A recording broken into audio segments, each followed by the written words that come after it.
The real shift we're seeing is from geopolitics to geoeconomics. This is where I see our role and what you're doing is as a real example of what is something that's economically structured but socially transformational. Three key areas that we see in smart cities. As we know, every city is not the same. If I'm talking more market cap than the GDP of Germany or France. The reality is every 10 days in Silicon Valley, $120 billion gets invested in AI. Other old industries, energy transformation is a huge discussion at the moment. Welcome to Dubai. Back in Dubai, seems like only a week ago.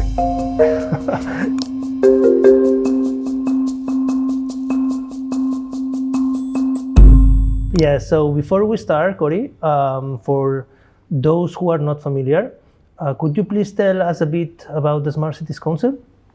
Yes, so we're a global peak industry group for smart cities, buildings, infrastructure, policy, technology, research.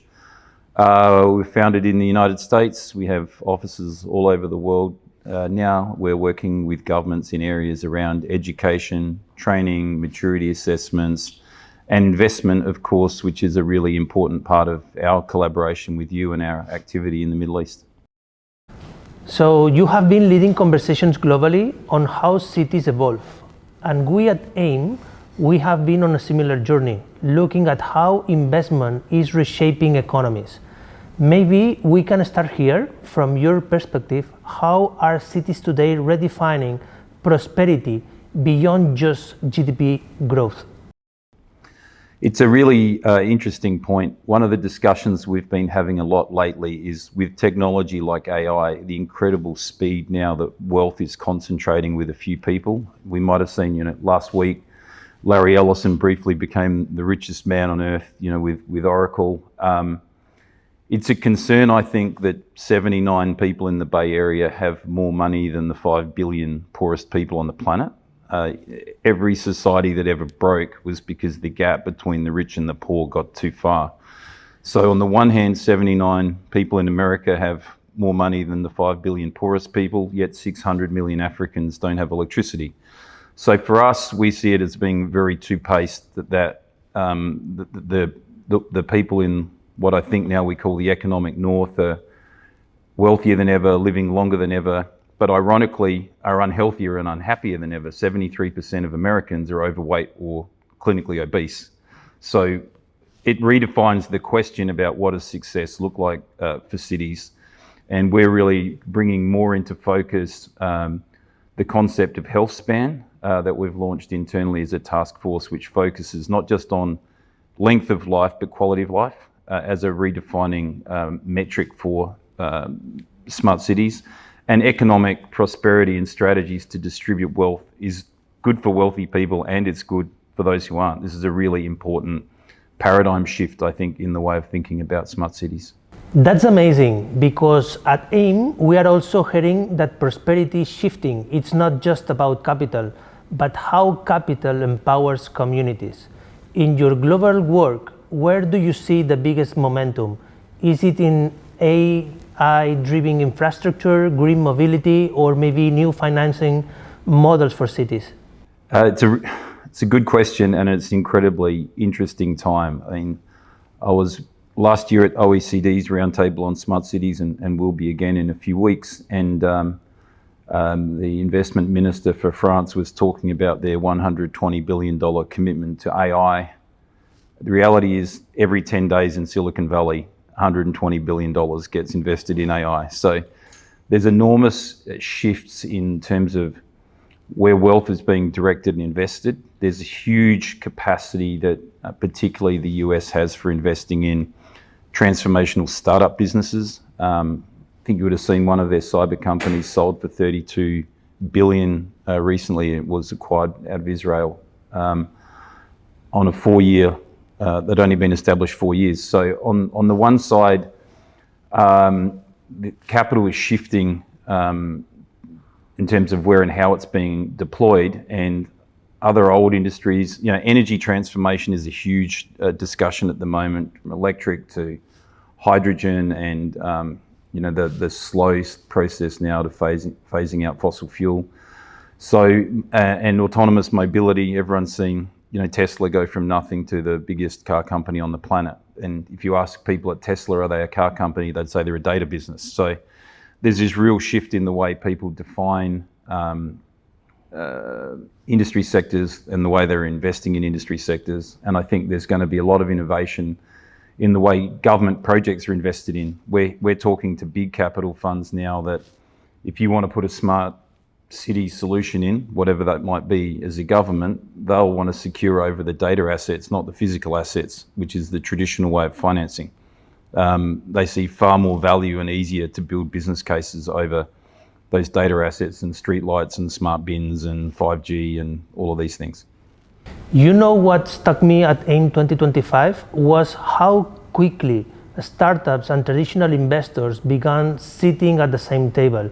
From your perspective, how do you see collaboration evolving between governments, startups, and private investors to actually get projects done? I think the big difference now, I think Bezos spoke about it the other day, that what defines, again, the US capital market is their approach to risk capital. When I see, we host regular investor missions to Silicon Valley now through our organization, and Americans are really, really happy to put when I say Americans, not New York, specifically Silicon Valley, put money into things that are risky and transformational. So if you look at the top 10 companies in the world by market cap, 40 years ago, 8 of them are tech. One of them is Warren Buffett, Berkshire Hathaway, which invests in tech.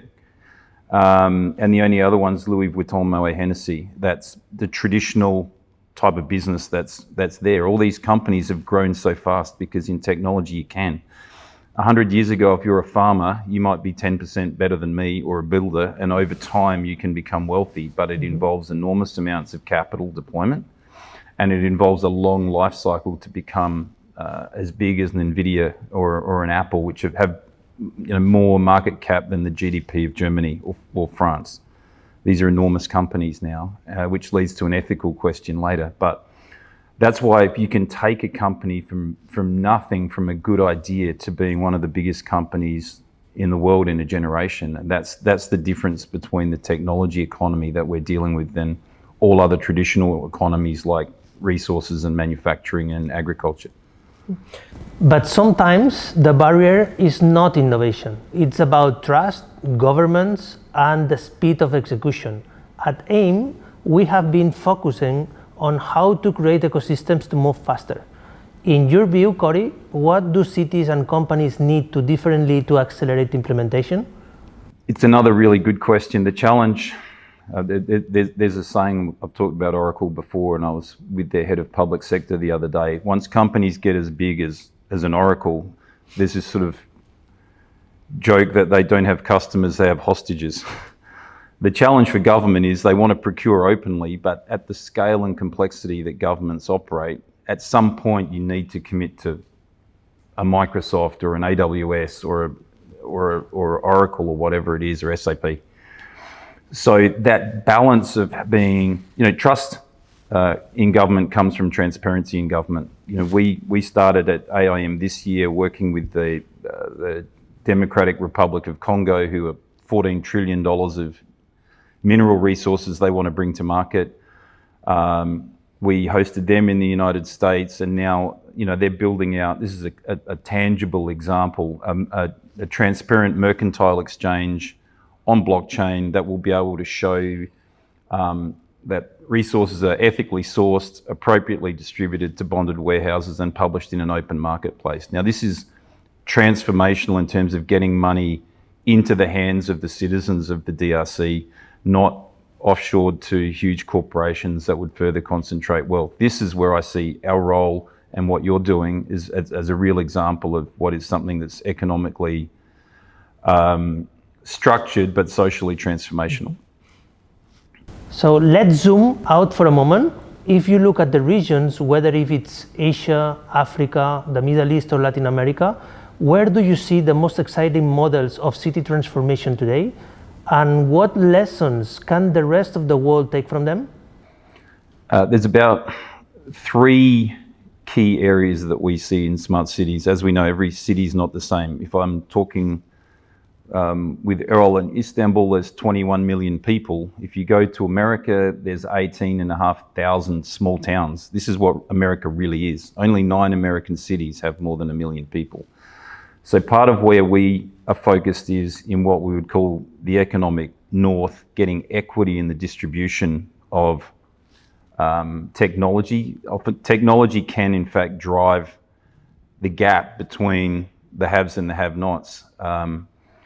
The big cities in the States tend to get a lot of the attention because of the check size of their projects, but we're working very hard on remote and regional communities, and in particular Indigenous communities. We need to find ways.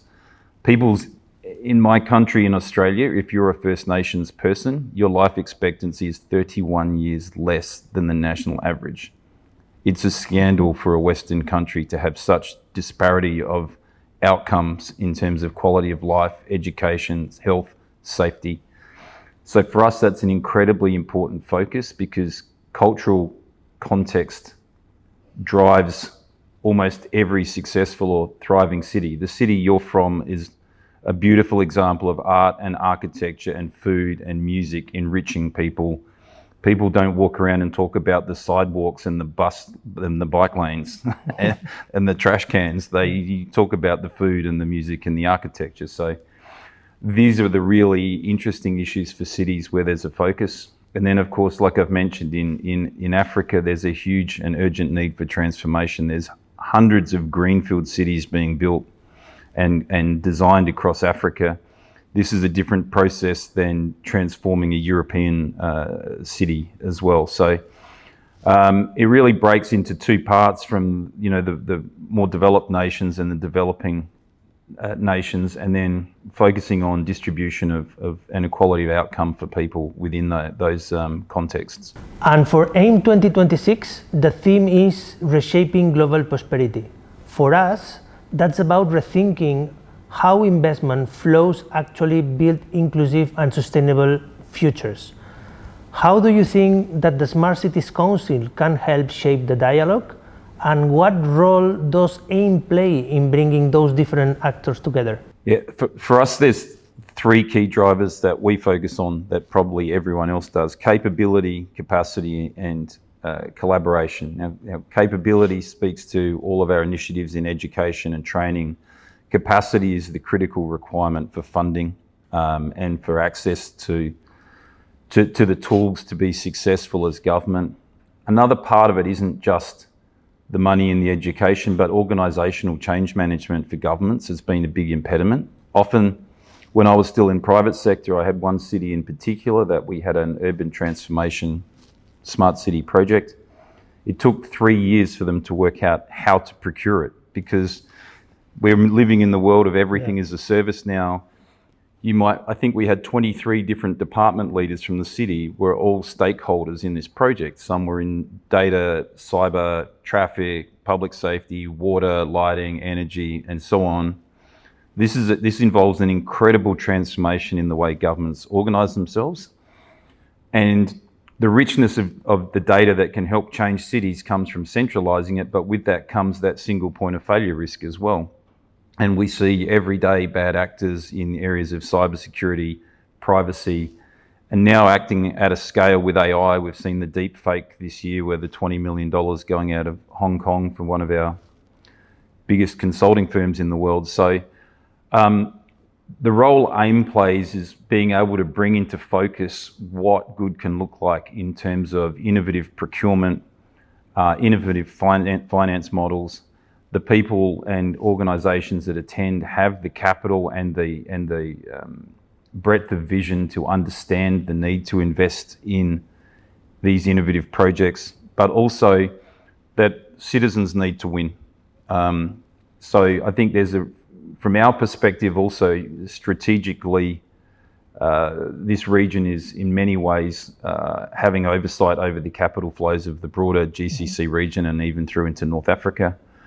And so it's a very core pillar of our global annual event collaboration, and we're glad to be working together over the next years with you on it. Good. And my last question, what do you expect from AIM 2026? I expect a lot of people to ask about AI all the time. and to want to invest in AI. For us, really, you know, when I took over as president nearly 3 years ago, there was, in my mind, a clear need and requirement if you are an organisation like us to be representing all people, not US-centric or Eurocentric.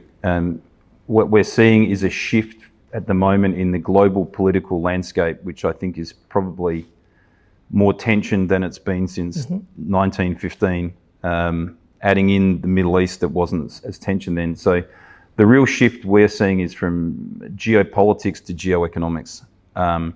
This region has rich amounts of capital. You know, the new US administration, this was the first trip it made to talk about significant investment with UAE, with KSA and others. So there's a need with the scale that the businesses are, as I said right now, for governments and companies to play at the same level, but also to take everyone on the journey. And I think for us, it's a really important forum for that.